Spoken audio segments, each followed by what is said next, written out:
Today, I'm going to tell you a common problem with Toyota Prius.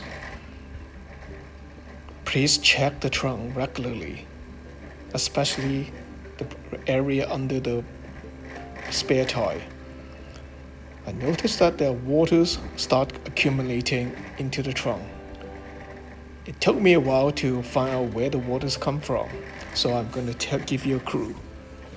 Apparently, the water is coming in from the gas cap. Take a look at this. I spray the water here, and voila, the water is coming in from the seam. No worry, I'm going to tell you what to do. Apparently, the design is so bad that they have a seam in there. So I got this 3M 8531. This is the compound I use to put on top of the seam.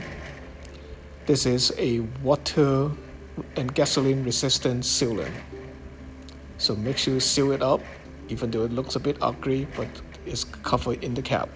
For the inside, I use this 3M silicone sealant and seal around this area to take care of the waters that may pass through and coming in. I hope this video helped you.